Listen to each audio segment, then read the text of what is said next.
Добро вечер, почитувани гледачи. Јас сум Драган Милосављевиќ, вие следите емисијата Заспи ако можеш, последна во оваа работна недела за нас и емисија во која што малку ќе се оддалечиме од политиката. Сметам дека има и други теми кои што се многу важни во нашето општество, за кои што треба да се позборува, не дека политиката не е вежна, напротив, сите сме политички суштества и од неа зависиме во многу нешта, но животот е сепак малку поширок од неа.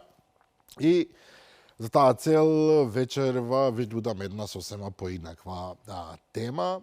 Ќе разговараме за лица со попреченост, конкретно за деца со попреченост и за начините на кои што може и општеството, меѓутоа и родителите и сите засегнати да учествуваат во подобрување на условите за нивниот живот и воопшто нивното постоење на овој свет. Вечерва моја и ваша гостинка е Стефанија Трајчевска, специјален едукатор и рехабилитатор. Ќе го објасниме сето ова. Стефанија, морам да признам, прилично сте млада и човек вака од прва се прашува дали толку млад човек навистина можел толку длабоко да влезе во оваа многу сериозна проблематика, меѓутоа кога човек малку повеќе ќе ве запознае, сваќа дека го направил вистинскиот избор кога ве поканил во емисијата. За почеток, што е специјален едукатор и рехабилитатор? И со какви конкретно лица работи? Специјалниот едукатор и рехабилитатор е стручно лице кое што има за цел пред се да ги открие функционалните способности на детето, да работи на едукација, рехабилитација и поддршка на децата кои што имаат проблеми во развод и попречености. Специјалниот едукатор, според нова терминологија, иначе претходно бевме дефектолози.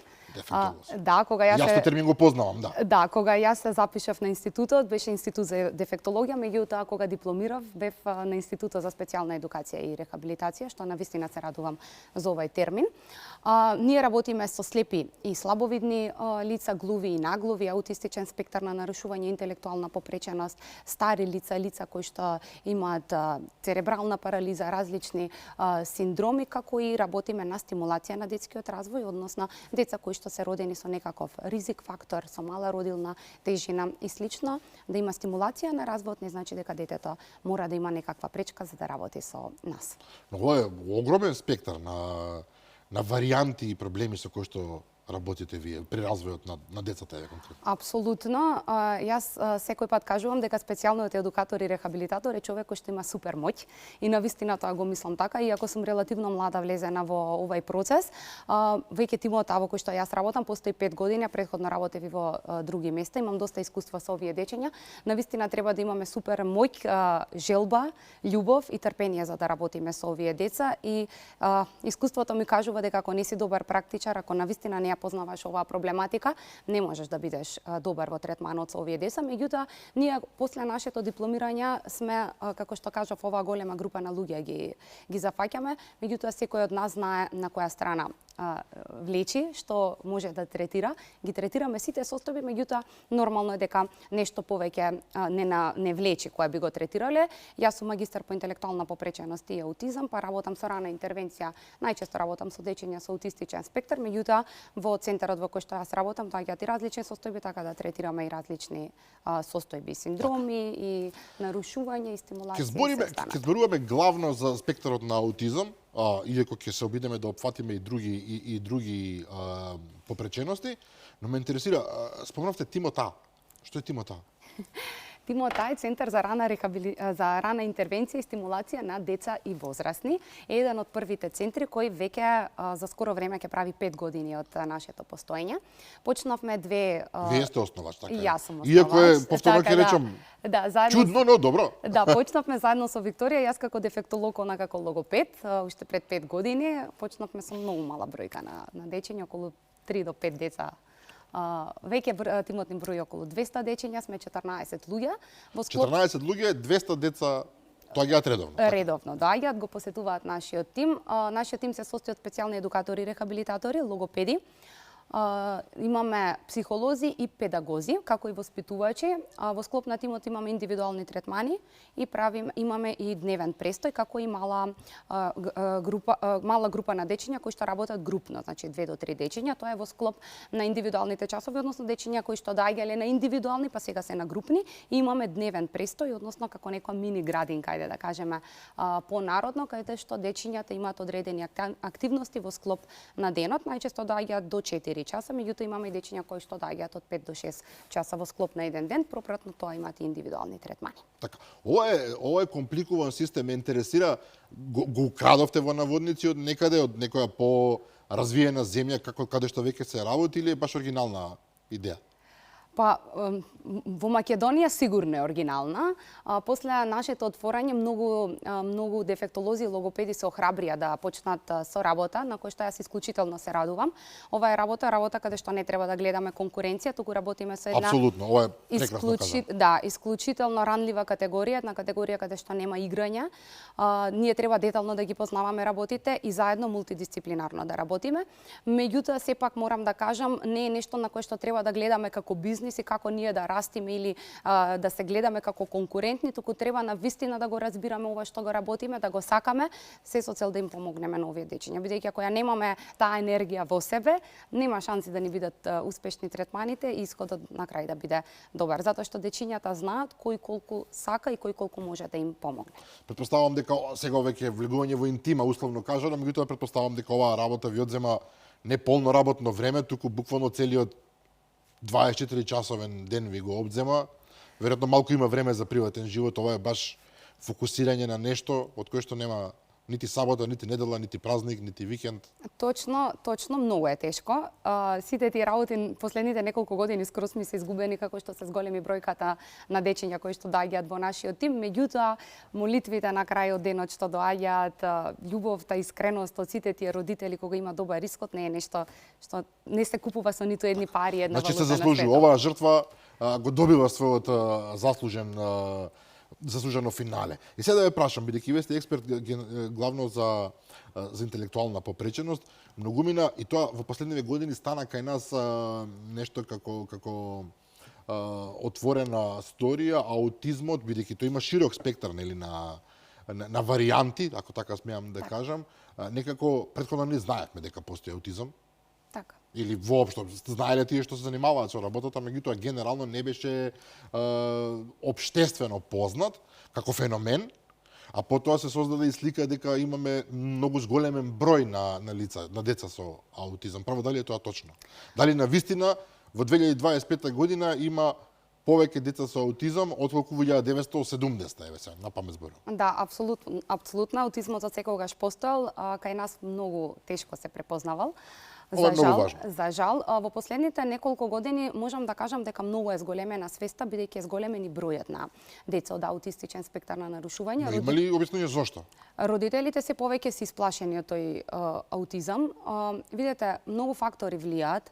Првично, средината во која што живееме, екранизацијата, време на доба каде што има ненормално користење на паметната технологија. Тоа значи дека модерната технологија, колку и да е сурово, лошо влијае на овој спектар на попреченост. Апсолутно. Според најновите истражувања, дете до 3 години не сме воопшто да користи технологија.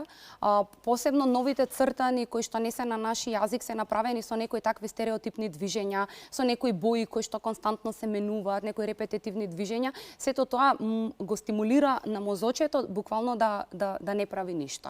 Значи да се фокусира во тоа нешто, посебно во првите 3 години, каде што пластичноста на мозокот ни е најважна, односно детето во тој период најмногу учи, најмногу впива, ние ја даваме технологијата и навистина настанува една блокада на мозочето кој што воопшто не се развива и не. Значи ова е кардинална грешка која што треба да исклучи секој млад родител, не млад, било кој родител, едноставно колку што може да го изолира детето од технологија во првите неколку години. Јас моја најтопла препорака, јас имам и внуки, 2, Дијана и Калина, многу често се расправам и со моите блиски, значи не е доба каде што ние можеме да ја тргнеме целосно технологијата. Меѓутоа, додека детето не добие една убава основа на перцепција, на разбирање, на говор, не би требало воопшто да се користи технологијата, посебно со овие цртани и ова технологија што во моментов ни се дава и ни се нуди.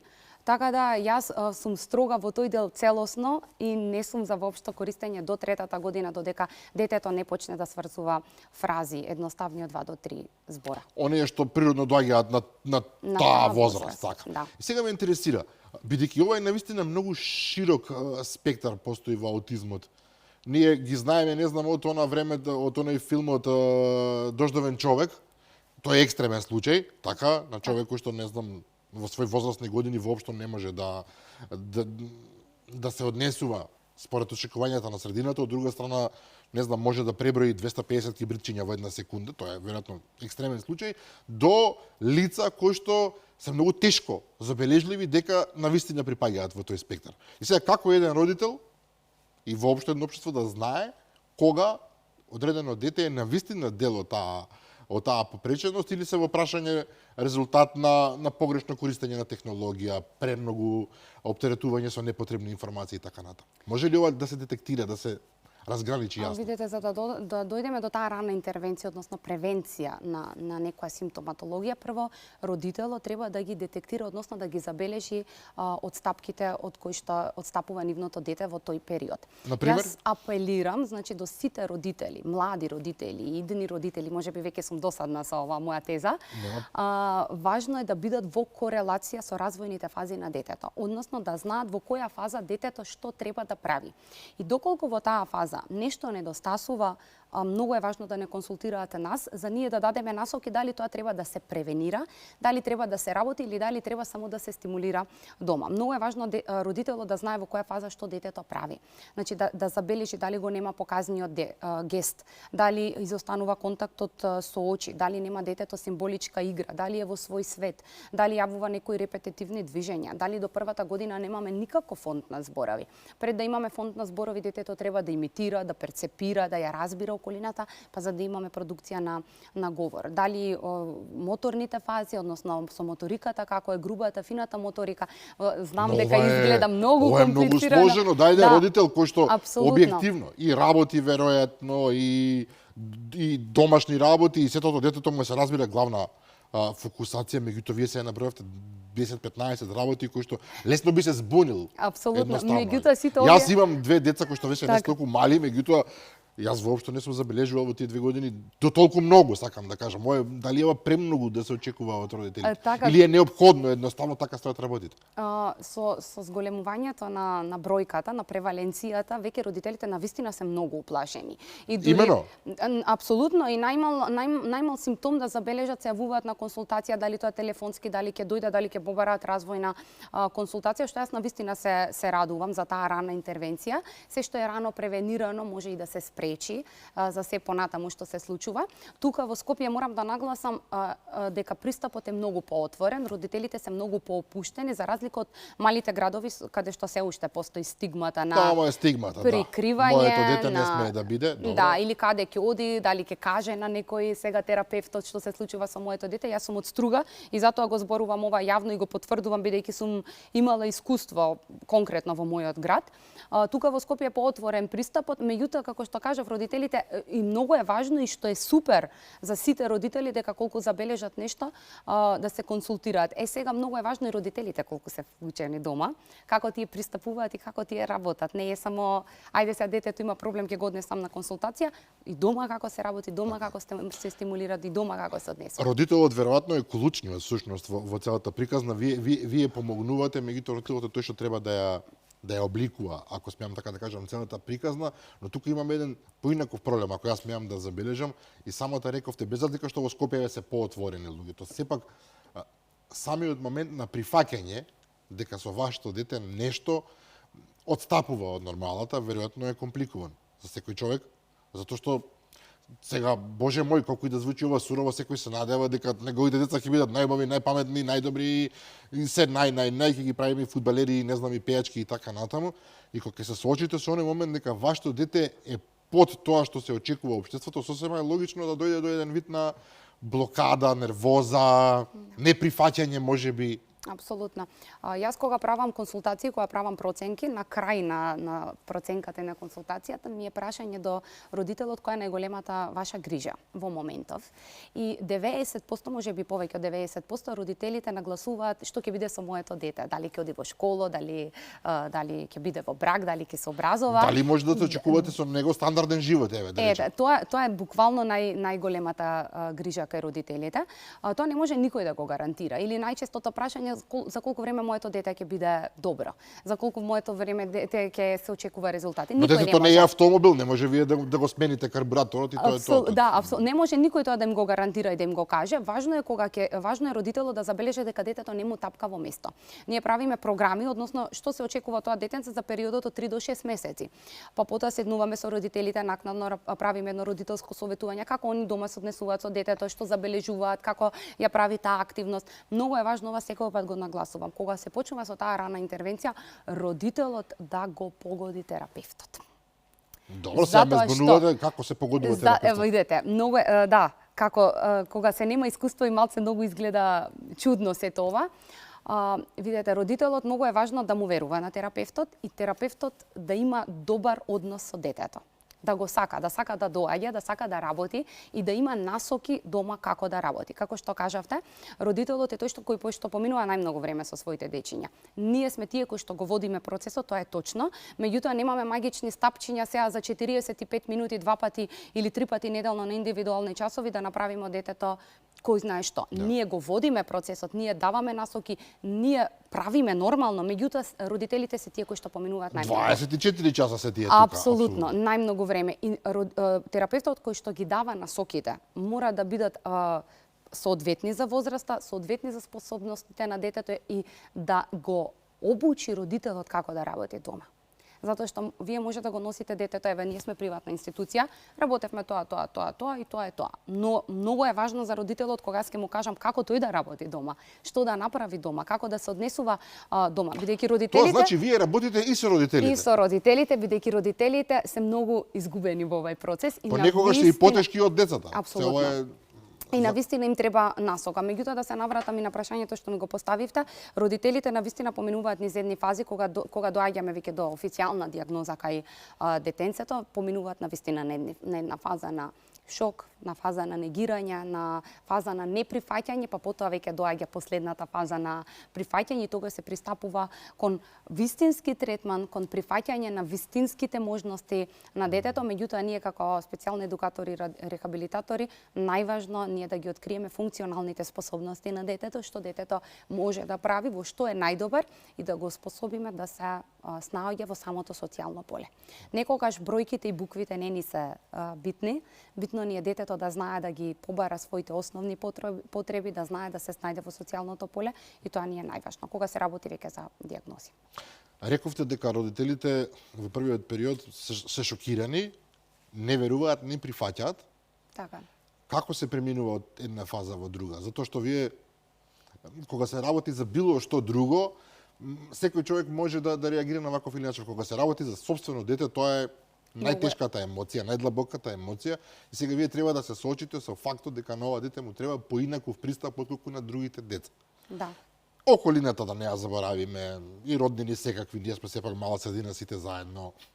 Внатрешните желби на луѓето очекувам јас, природно очекувам, сакам, и на сето тоа вие доаѓате како експерти и му велите вака и вака реално стојат работите. Вие сте забележале нешто, меѓутоа работите се уште подлабоки, еве ако земеме такви примери, уште потешки, и сега вие треба еднаш кога да дојдете до тој момент кога кажете да, така е, јас ви верувам вас, го давам детето кај вас, го носам на едукација и рехабилитација и јас учествувам во целиот процес. Колку е мачен тој процес на свичнување кај родителите? Апсолутно многу е тешко, има родители кои што многу години не излегуваат. Апсолутно не прифаќаат. Многу години не излегуваат од таа фаза на неприфаќање. Ајде ќе поминат фазата на шок, фазата меѓутоа фазата на прифаќањето на реалната состојба доаѓа многу тешко. Значи они години глават во неприфаќањето. Но тогаш ве спречуваат и вие суштински да помогнете. Апсолутно. Апсолутно. Кога се дава дијагнозата, мора да сме исклучително внимателни. Не може од прва средба да даваме дијагнози, не може од прва средба да кажуваме за што точно станува збор и како може детето да се развива во наредните 10, 20, 30 години. Тоа првично не е човечки, не е фер кон самиот родител, не е ни нормално тоа да го кажеме, затоа треба да внимаваме. Јас давам простор од период 3 до 6 месеци, можам да му кажам на родителот што забележувам кај детето, кои се фазите кои ги отстапува, што мене ме загрижува во овој момент, меѓутоа не се одма со таа дијагноза не се насочувам, зашто на специјалните едукатори, како што кажав, не е битно што детето знае, што можеме да извлечеме од детето, не се нафрламе на таа дијагноза. Меѓутоа, затоа, како што кажав, почнавме 2, сега сме веќе 14 души. Имаме и психолози кои што активно работат со родителите. Многу важно. Многу е важна таа психолошка поддршка, сигурност кај родителот во самиот процес, затоа што тонусот на родителите е автоматски поврзан со тонусот на детето.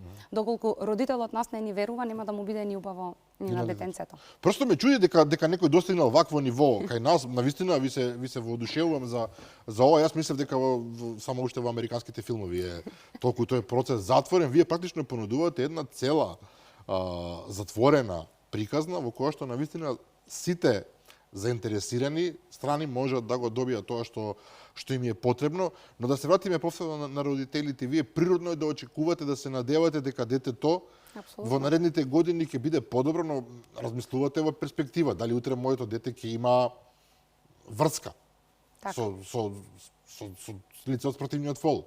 Дали ќе има вистински пријатели, не некои што ќе го сожалуваат, туку пријатели.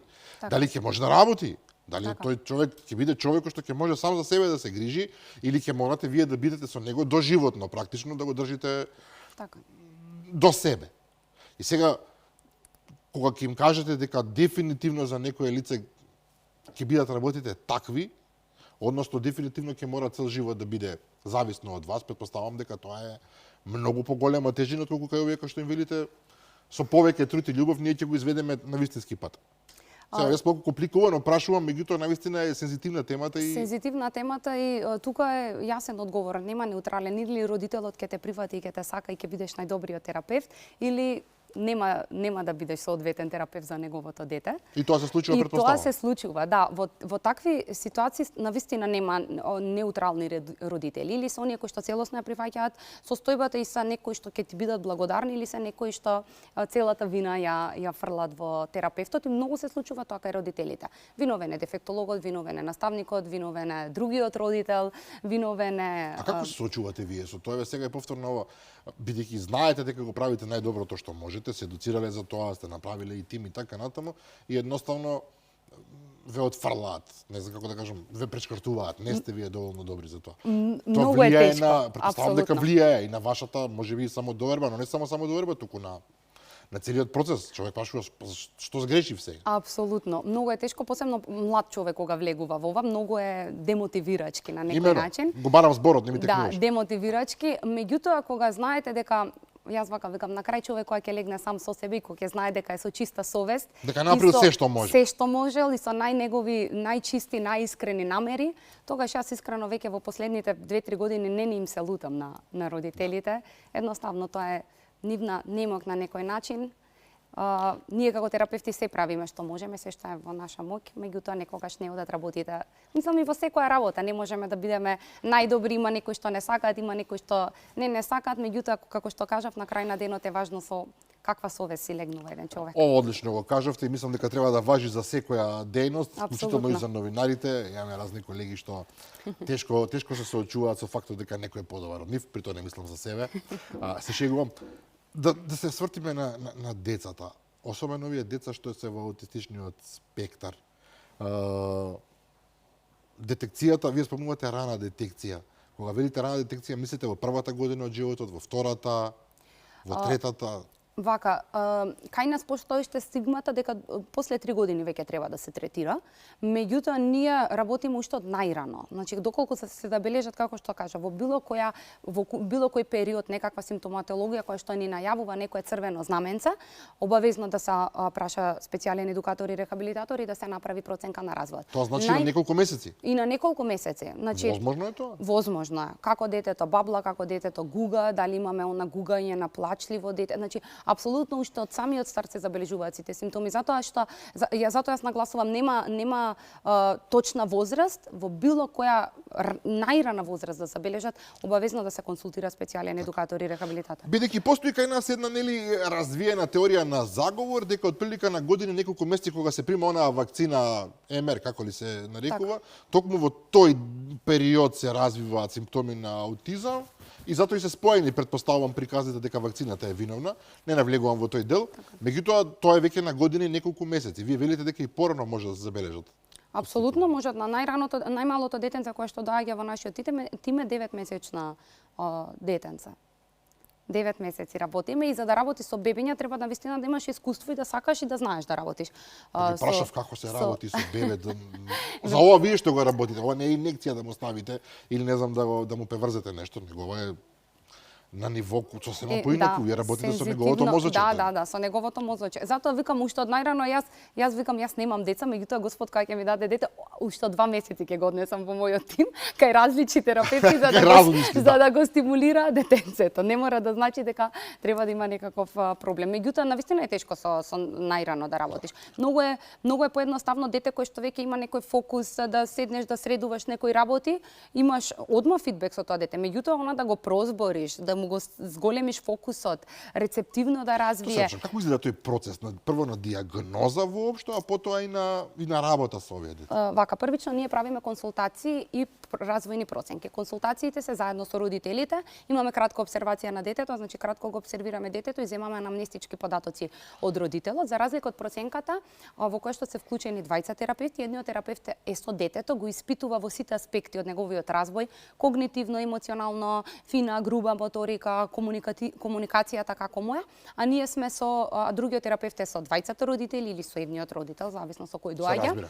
И се земаат анамнестички податоци за време на бременоста, психомоторниот развој, како се развивал на детенцето, па се до последниот момент, колку е користењето на технологија. Морам да нагласам дека кога прашуваме колку време користи технологија детето, кога почнало со технологија, задолжително јас лично прашувам и колку време родителот користи технологија, пошто и тоа е многу важно да нагласиме. Ама тоа во просек сега е многу часови на ден, кај речи си секој. И колку родителот е вклучен во комуникацијата, дали активно е вклучен во комуникацијата со детето или она на сегменти комуникација, тоа гледате е многу. на Facebook и разговарате со децата на и тие кратки насоки, кратки одговори, тоа е многу важно. Од кога ќе ја направиме таа проценка, почнуваме со третман. Одлучуваме колку детето ќе доаѓа во зависност од проценката која што се направила, дали тоа ќе биде 2 пати, 3 пати, 5 пати неделно. Имаме дечиња кои што доаѓаат еднаш неделно, 2 пати неделно, 5 пати неделно, во зависност од проблематиката со која што се соочува во моментот. И правиме план и програма за периодот од 3-6 месеци. Индивидуална е терапијата, обично почнуваме сензорна терапија, floor time терапија, применуваме индивидуален е пристапот, а потоа знаеме да ги вклучиме дечињата во групи, во мала група на дечиња, не се тоа 20-30 деца како во градинки, мала група на дечиња кои што имаат исти способности горе-долу, се со цел да се развие таа социјална Ова е многу важно, да почувствуваат дека се во друштво со слични на себе. Апсолутно. Ние имавме едно девојче кое што е предвремено родено, така третирано ептен на сите работи загрижени родители, и кога дојде, кога го ставивме во група со неколку дечиња, вака буквално ги гледаше, ги допираше, она мислеше дека дечињата не се вистински, не реални. Да, навистина имавме таков случај и тоа е многу важно за таа социјализација и комуникација. Детето може и да прозбори, може и да оствари добри когнитивни вештини, груба фина моторика, меѓутоа јас исклучително ми е важно, обично зборувам како терапевт, како детето се однесува со врсници, во чекањето на ред, во однесувањето со своите врсници, како ги искажува своите емоции, исклучително нагласувам во тој Она дел. што рековте, да се снага во општеството во кое што живее. Да. На крајот на криштата не е толку важно дали знае да множи и не знам да дели. Апсолутно. Многу е поважно да знае да побара помош ако е потребно Апсолутно. или да се однесува, што велиме. Добро, овие деца имаат за жал проблем со средината околу себе и тоа е еден од според мене главните проблеми. Ние се уште сме општество кое што, иако да бидам искрено и во најразвините општества претпоставам ги имате слични проблеми, средината ги гледа можеби како не само како лица со попречености и недостатоци, туку како, да не употребам сега некој лош термин, како некој од кој што треба да се бега. Така. Просто ние едноставно сметаме дека различните се проблем, не баре зараза со која што можеме да се соочиме, а вие од друга страна треба да им понудите дека тие во општество може да бидат колку толку еднакви со другите. И сега тука ми е на прашање, вие работите со родители, работите со деца. Меѓутоа средината околу нив тие не може да избегнат. Апсолутно. Секогаш имате соседи кои што ќе кажат остај го тоа, немојте со него на своите деца. Игнорирај го. Игнорирај го или не дај Боже Да, нешто друго. да. Имавме ситуација сега, мислам дека се жалеше едно момче кое што работи некаде во некоја државна, мислам, институција, кое што било навредено од колега на работа, тие луѓе на поинаков начин реагираат на сите работи. Многу подлабоко, претпоставам, многу повеќе ги допира. Сега, како да ја убедиме целата околина, односно целото општество кај нас, дека со овие луѓе треба да се однесуваме како достоинствено, како со сите други, а не да ги држиме како некакви посебни случаи, велам во оновидници. Стигмата се уште постои. Во малите градови тоа е на ужасно ниво, можам да кажам. Меѓутоа, ајде да кажам, последните години некако да не е се толку црно, Добро. со донесувањето и на законот за инклузија во редовните училишта, каде што децата со било кои попречености се веќе во склоп на редовните училишта И заедно доаѓаат заедно со нив со асистентите. асистентите, Да, така, со асистентите, тоа е новиот закон кој што веќе неколку години стапува на сила. На И почеток таму има некои проблеми, често пати нема доволно асистенти, тоа го знам бидејќи сум разговарал на темата, но ајде, сепак има нешто. Да, сепак има нешто. На почеток беше многу тешко, меѓутоа еве во последните неколку години подобрени сме и во тој дел. Меѓутоа се уште како општество ни треба многу зборување, многу насоки. Родителите на децата кои што немаат развојни задоцнувања мора да разговараат со своите деца како да се однесуваат со своите врсници во училишта. Тоа значи дека е обврска на сите нас. На сите нас, посебно и на родителите, да не биде таа стигма кој што кажав, тајде сега повлечи се, остави го, тој живее во свој свет, игнорирај го, туку напротив треба да ги учат своите деца како да пристапат со тие родители, со тие дечиња, Да, но тука треба емпатија, тука треба трпение, желба. Да. Знаете како луѓето Прифаќање. Прифаќање. Тоа ми е Да. зборот. Луѓето за жал кај нас, ние сме сите обседнати со своето време, со својата работа, со своите бизниси, што и да е, и нашите деца што повторно ова го користам многу внимателно терминологијата што ги сметаме за нормални, иако нормалност веројатно и не ни постои, ги третираме на начин фаќаме време со нив меѓу две работи и две гледања во телефоните, а камоли за другите поинаквите. И мислам дека тоа е процес на кој што како општество ќе треба да му посветиме многу посериозно внимание. Мислам дека не е доволен само закон. Тоа ми беше зборот. Законот како закон може да е супер, меѓутоа општеството не може да го натерате само со закон. Мора да има многу подлабока една работа со сите сегменти на општеството. Со сите и мултидисциплинарност, како што кажав и на почетокот, не може ние да гледаме во ова работа конкуренција. Јас и со децата кои што ми се во школска возраст, второ, трето оделение, кои што имаат одредени проблеми во училишта, а се работат со мене, јас задолжително барам да стапам во контакт со наставникот, со дефектологот во училиштата, со психологот или ако оди во некоја друга институција. Значи, мене ми е важно доброто на детето, за тоа дете да напредува. Но често пати и наставниците, морам да признам, не се на нивото на задачата. Зборам за наставниците во нормалните училишта.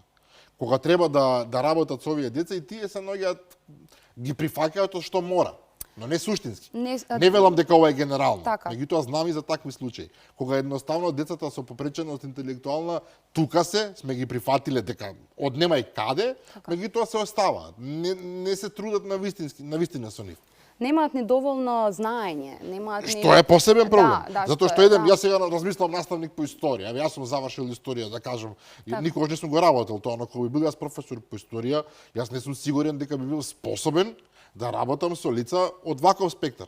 Така, Затоа што треба да знаеш како да пристапиш кон нив. апсолутно, бројот многу се зголемува, наставниците се повеќе се уплашени и на некој начин се повеќе се едуцираат во последните години бидејќи се зголемува бројката. И јас како специјален едукатор нагласувам дека тоа не е нивна работа тие да работат конкретно со состојбите кои што ги имаат веќе како дијагнози, ова е многу меѓутоа е многу важно да ги препознаат тие работи. Посебно кога се работи за дислексија, дисграфија, дискалкулија, оние специфични потешкоти во учењето, тоа не се деца кои што имаат пониска интелигенција или деца кои што не можат да научат, туку се деца кои што имаат конкретен проблем. И многу е важна таа улога на наставникот тогаш да забележи, да го детектира проблемот, па после ние го третираме тој проблем и да побара да се направи посебна програма како тоа дете би се оценувало, да не биде на ист начин. Бидејќи ги споменавте овие дислексијата, конкретно за нејзе знам, за другите не ги ни познавам како термини.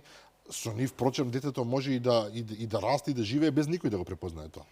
До одреден момент во училиштето. Дислексија, дисграфија, дискалкулија, сите тие за да ги има едно дете, првично мора да знаеме дека треба да има зачувана интелигенција. Значи не може дете со пониска интелигенција да има дислексија. Значи тоа не се работи за мрзливи деца и деца кои што не разбираат и деца кои што не можат да научат, туку се едноставно дечиња во кои што мозочето на различен начин им прима, им работи, им чува информации.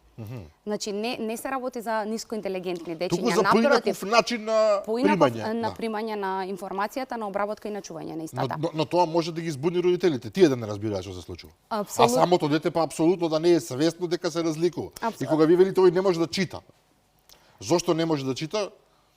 И веднаш одите дека нешто со него не е во ред, а тој всушност има поинаков.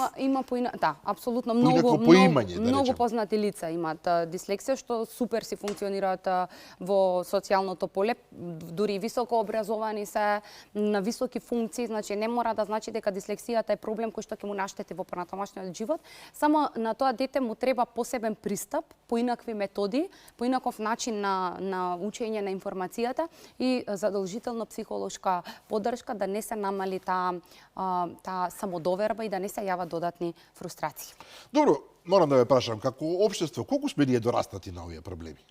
Затоа што, еве, јас набројав неколку варијанти зошто е тешко, вие дадовте објаснување, меѓутоа реално колку сме ние на степен на развој како општество да можеме да се соочиме со фактот дека меѓу нас постојат различни луѓе од X причини, различни луѓе кои што заслужуваат да бидат прифатени еднакво. Многу тешко, луѓето се уште се замараат со национализам, со расизам, со мизогинија, и да не набројувам, значи поделби на едно поинакво ниво, додека овдека зборуваме за поделби, вештачки поделби меѓу лица кои што се, пак ќе речам, наводници нормални и овие поинаквите од нив.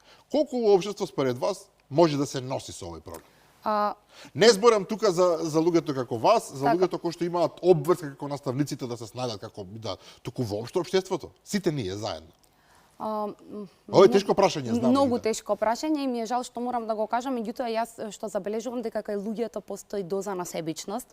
Секој си гледа за себе, не гледа да му помогне на другиот. Јас тоа го гледам и во Но таа себичност е генерална, не е само за овие случаи. Апсолутно, да. Тоа е веројатно резултат на општествениот систем во кој што живееме, но тоа е друга веќе практика. Апсолутно, меѓутоа во оваа работа е многу ранлива, многу сензитивна, не може тука да имаме себичност. Јас имам родители во дневниот престој кои што ми нагласуваат моето дете не сакам да биде, бидејќи во дневниот престој имаме деца кои што имаат и развојни задоцнувања.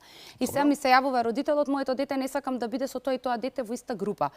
Тоа за мене не е за мене пораз, туку општо како што кажавте за општеството, кога самиот родител прави дистинкција. Да, дистинкција затоа што тоа дете утре задутре ќе почне во училиште каде што ќе среќава како тоа дете уште 5-6 такви деца.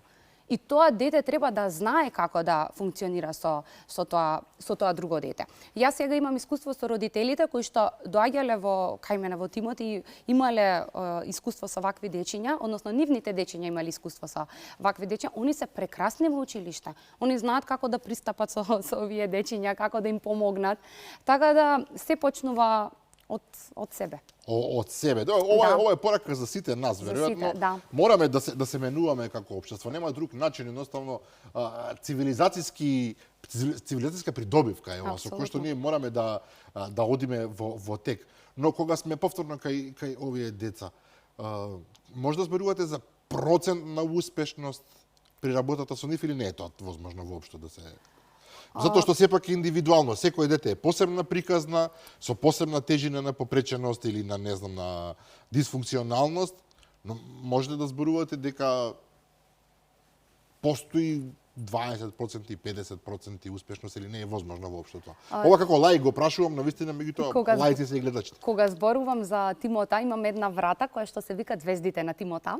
И секое дете кое што се забинува од тимот со една успешна приказна си става една звездичка на вратата и баш ќе ја сликам, ќе ја доставам јавно, е една голема врата со многу звездички, односно со многу успешни приказни.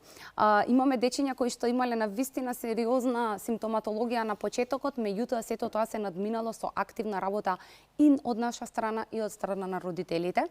Имаме голема бројка на успешно завршени приказни, дислали, деца со развојни задоцнувања кои што сега се супер дечиња и функционираат. Така да многу ме радува тоа, затоа што гарантирам за секој еден што работи во тимот дава 200% од него и на вистина кога се работи со чиста љубов и со таква искрена енергија, резултатот и фидбекот е неизбежен. Повторно ќе речам, секоја чест, јас на вистина ви се воодушевувам генерално луѓето како вас, затоа што работите наистина на благородна работа, иако и вие се соочувате, се разбира, со порази, тие се веројатно најтешки. Ме интересира овие покомпликувани случаи, еве да ги речам. Не знам за дециња што имаат, ајде да не користам, јас го знам Дауновиот синдром, веројатно има многу такви. Кај нив исто така е можно вистинско подобрување, бидејќи ние повторно сме научени нив да ги сметаме како промашени случаи. Сега да не ме свати никој погрешно, дека тоа е тоа, отприлика не може понатаму. Може кај нив да се извлече до степен на кој што тоа дете повторно ќе биде способно само за себе да се грижи на некој начин да учествува во околината. Кога зборуваме конкретно, например, за Дауниовиот синдром, има многу емисии, едукативни емисии за тие лица и прекрасно е тоа и многу добро може да се оспособат во социјалното поле, меѓутоа мора да знаеме и треба да сме свесни дека не постои дете со Даунов синдром кое што нема интелектуална попреченост. Значи интелектуалната попреченост заедно со сигурна со Дауниот синдром е сега зависно колку е таа лесна, тешка, длабока и слично. Меѓутоа многу е важно колку, како што кажавте, колку е таа рана интервенција, колку се работи со тие деца. Имаме тешки случаи каде што веќе достигнувањата се горе-доле на некое ниво постигнати. Не постои дете со кој што се работело да нема резултати, кој што имало подобрување сигурно ќе има, да. Меѓутоа многу е важно да се прифати таа реална состојба, односно после колку време од третманот детето напредува, дали на вистина не е до нас, бидејќи некаде на вистина не е до нас. Се дава се и сега тука се случува момент каде што родителот може и да се повлече. Се работи долги години, дијагнозата веќе ја имаме, официјална е дијагнозата и се кажува што се очекува од тоа детенце, на што треба да се работи, до каде би можело, тогаш знае родителот и да се повлече, да има негативен Значи блокада едноставно до тука може и јас веќе немам губи волја за битка. Абсолютно. Многу е погрешно, апсолутно е погрешно. Апсолутно е погрешно. Значи јас и кај јасни дијагнози каде што веќе напредокот горе-долу е постигна дури кај адолесценти, јас никогаш не кажувам дека толку е. И не може да биде толку. Со секое дете и со секој човек со кој што активно се работи, може да се постигнат резултати, меѓутоа многу е важно тие очекувања до каде ни се. Очекувањата се клучни, вие мора да се задржите. Многу е тешко ова. Јас ова е еден од најтешките разговори што сум ги имал, иако уживам во разговорот. Најтежок ми е затоа што овдека разговараме за крајно чувствителни теми, каде што околината, најблиските, роднините, родителите треба да се соочат дека до некаде овде постои лимит и над тој лимит не може што и да направиме затоа што едноставно така сакала природата, еве, ако смеам така да речам. Меѓутоа вие работите не само со деца, туку и во подоцнажна возраст, и во тинеџерски години, и во адолесценција, па и понатаму. Пред да почнеме се емисијата, ми рековте дека имате човек од 60 години за кој што работи. Така, да. За тоа ме збунува малку. Ме прашавте за деца, јас би го кажав и детето од 60 години, шала на страна тоа. Може би сме и првиот центар кој што го нагласува Центар за рана интервенција и стимулација на деца и возрасни. Кај нас некако возрастната популација покрај таа рана интервенција и таа возрастна популација знае да се запостави како демек Ова беше многу важно Да. прашање, затоа што родителот дава се од себе првите 18 години, еве да речеме, Така, од животот. апсолутно, да. Потоа доаѓа до некоја линија и од овде вели, окей, сега ќе го одржуваме. Така? Значи ќе се грижиме за него, меѓутоа како веќе тука да запире све. Но не е така. Вие Не е можете така, и на да, апсолутно. подоцнежна возраст да работите со нив и да додавате вредност, еве така. Апсолутно, имаме неколку возрастни лица со интелектуална попреченост, аутизам, кои што едното има 25-6 години, другата возрастна личност е околу 30, имаме различни возрасти, кои што со тие деца кои што веќе имаат деца, ајде ги кажувам, Добро, јас се не се извинувам деца, на изразот возрастни, кои што имаат веќе официјална дијагноза и големо ниво веќе на години и сето тоа. Со нив работиме, пак ќе кажам, на социјалниот дел. Знаеме во маркет да ги однесиме, ајде да измијат чини, во тоалет, хигиена, значи правиме некои работи кои што ќе им помогнат во нивното живење. Бидејќи со нив бројки букви веќе не можеш, не можеме тоа ми да е учиме. зборот. А кај таа особа што кажав на 60 години, тоа се работи за афазија, возрастна личност со претрпен мозочен удар, кој што со неа работат логопедите. Јас како дефектолог повеќе сум Се обидува да му гати говорот Така, практично. апсолутно, да, работат на говорот, тоа е повеќе логопедите во нашиот центар. Меѓутоа и ние дефектолозите работиме со возрастни, како што кажав, оваа претходна популација на лица, меѓутоа конкретно за тој пример, да, логопедите работат. Можете да ми обясните сега уште една работа, бидејќи најчесто кога зборуваме за аутизам, ние некако го доживуваме аутизам кај деца. Така. Кога аутистичното лице ќе стане возрастен човек, дај Боже да живее, колку тој ќе се разликува од останатите во општеството? Многу е тешко прашање ово. Многу е тешко затоа што доколку сретниме едно дете со аутизам или лице со аутизам, едно е тоа на овај свет и никаде на овај свет нема да сретнеме уште едно такво. Затоа Ова е многу чудна работа, но така е, да. Така е, затоа не може тоа да се каже конкретно, меѓутоа според способностите кои што ги има. Дали е тоа функционален, многу од лицата со аутизам имаат пропратно интелектуална попреченост, таа многу ги спречува во однос на социјалното поле како се однесуваат, меѓутоа кај оние функционални аутизми каде што е Може да ми објасните оваа разлика? Значи, ние зборуваме за функционален аутизам, значи човекот има дел од тој спектар на аутизам, меѓутоа вие велите нема интелектуална попреченост. Тоа значи дека многу може... голема бројка е, како што кажав, со интелектуална попреченост кај. Но има и што нема. Да. Сега ме интересира овие што немаат. Вака, тоа кога видите, морам да нагласам, пак морам да се вратам и кај Слободно, рана слободно. интервенција и диагностика. Кај нас, за жал, се уште постојат многу лица кои што не се диагностицирани.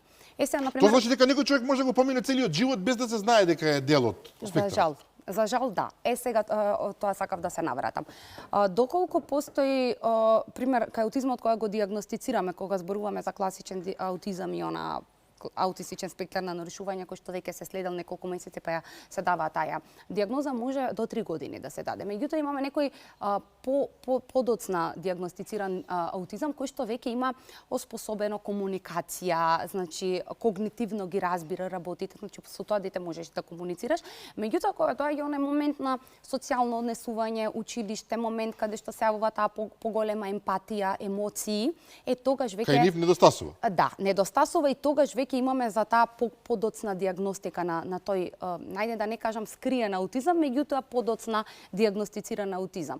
Затоа на почетокот е многу треба да внимаваме ние во однос на таа дијагноза, да не се залетуваме одма да пристапуваме кон таа дијагноза, да сме внимателни. Меѓутоа и тие подскриени аутизми каде што комуникацијата веќе е остварена, каде што детето добро когнитивно ги разбира работите, меѓутоа кога доаѓа таа социјализација, тоа јавување на емоции. И тогаш луѓето мислат дека е сурово, дека е не знам, безчувствително и така натаму, не сваќајќи дека тоа е сосем поинаков проблем. Апсолутно, да. За жал. Но добро, клучното еве да го заклучиме целиот овој разговор е рана детекција, многу силна работа на родителите, на целото општество. Повторно ова е сега, јас не сум тој што ќе повикувам, меѓутоа ние навистина треба да се развиваме во тој правец и не бегање нестигматизирање воопшто на овие лица, да, соочување со фактичката состојба, тоа е најтешкиот дел, вие го рековте во неколку пати, но тоа е начинот, нема друго. Апсолутно така. Едноставно семејството прво мора да речи, да прифати дека така стојат работите. Кога ќе прифати, целиот процес оди многу полесно. Кога имаме прифаќање од страна на родителот. Кажете ми, лекови се користат кај овие деца? Зборувам за лекови класични во медицинска смисла или... Кај некои се користат, тоа ги води психијатар, невролог, невропсихијатар, зависно тоа. Ние кога забележуваме дека некои испитување треба пропратно да се направи, знаеме да ги препратиме, да. Многу од родителите и често знаат да ми прашаат, Стефи, што е твоето мислење за тој лек. Јас тука не завземам став, тоа не е моја работа. Моја работа е третманот на детето. Како напредува, можам да се исконсултирам со докторот доколку се почне некоја терапија, па да кажам јас како детето реагира на часовите, дали но универзални лекови не постојат, сакам да кажам, немате вие лек толку развиен во моментално во светот, што ќе му давате на некој, со него ќе решите најголем дел од проблемот. Нема, кога ќе излезе лек за канцер, се надевам ќе излезе за аутизам. Меѓутоа разговаравме на таа тема со доктор Милан. Ризистенски тој има голема позитивна енергија дека тоа ќе се случи наскоро со канцерот. Дај Боже да дојде до такво нешто. Па еве за крај да ве прашам, кој е вашата порака еве за аутизмот мора да прифатат сите родители дека е до животна состојба, не постои лек, меѓутоа постои соодветен третман. Не постои дете на овој свет кој што не може да научи, сите ние учиме само на некој поспецифичен начин. Не го сакам терминот специфичности, потешкоти, попречености, сите ние имаме некакви специфичности во нас. Апсолутно. Меѓутоа имаме и добри страни, функционални страни кои што нас не карактеризираат како луѓе. Општеството мора да се разбуди, последните неколку години сме многу подобри во тој дел. Морам да нагласам, родителите многу се исплашени од аутизмот, меѓутоа има многу пропратни состојби кои што не се аутистични, а ни наведуваат некаков проблем кој што треба да се третира, како и да таа рана детекција родителот да не се срами, да е опуштен, да пристапи, да се консултира, затоа што се што е рано превенирано, може и да се спречи се понатаму што се очекува и да се подобри. Конечно прашање за вечерва, скапи ли се овие третмани? Знаете, кога родителот е... Може ли секој да се ги дозволи, вака ќе речем?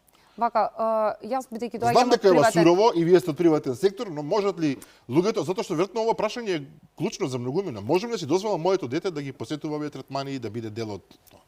Јас доаѓам од приватен сектор, меѓутоа има доста државни институции кои исклучително добро работат. Јас функционирам со сите колеги од државните институции кои што навистина работат и се трудат, па и со приватните. Мислам дека не постои родител кој што гледа напред до кај своето дете, а да го скрати тоа нешто за ниту една валута на светот. Е релативно тешко со нашите плати и со нашите стандарди, меѓутоа кога постои напредок, јас мислам дека секој родител би се што може би направил да му овозможи на детето. Ние имаме дечиња кои што доаѓаат од Гостивар, од Прилеп, од Охрид, од Струга, кои што патуваат за да го донесат детето на третман, односно родителот патува 2-3 пати неделно за да го што е голема пожртвуваност. Апсолутно не е ефтино, меѓутоа напредокот мислам дека не се купува со ниту една валута. Не зборувам конкретно за мене, јас кај моите третмани или во мојот воопшто зборувам и затоа пак ќе се навратам на почетокот, многу е важен тој терапевт со кој што детето ќе почне да работи, затоа што после тоа се е само талкање, многу е важно вистинскиот човек да направи вистински третман во вистинско време. Стефанија Трајчевска, благодарам за овој прекрасен разговор. Ви благодарам и вам чест и задоволство ми беше. Да, почитувани гледачи, ова беше разговорот со Стефанија Трајчевска. Навистина ми е мило што имавме можност да позборуваме на овие специфични теми. Верувам дека во крајна линија, ако не помогнавме, тогаш барем дадовме одредени насоки за сите нас. Ние како нација имаме одговорност да бидеме фер и со себе самите, и со нашата околина. Едноставно различностите мора да се прифаќаат. Раната превенција се разбира и понатамошните интервенции за оние на кои што им е потребни се посебна приказна. Јас се надам дека ги извлечете позитивни заклучоци од оваа емисија. Како и да е, тоа беше се за вечерва, утре во 15 часот не заборавајте репризното издание. Јас ќе закажам нова следба со мене и со нови гости во понеделник во 22:30. До тогаш пријатно.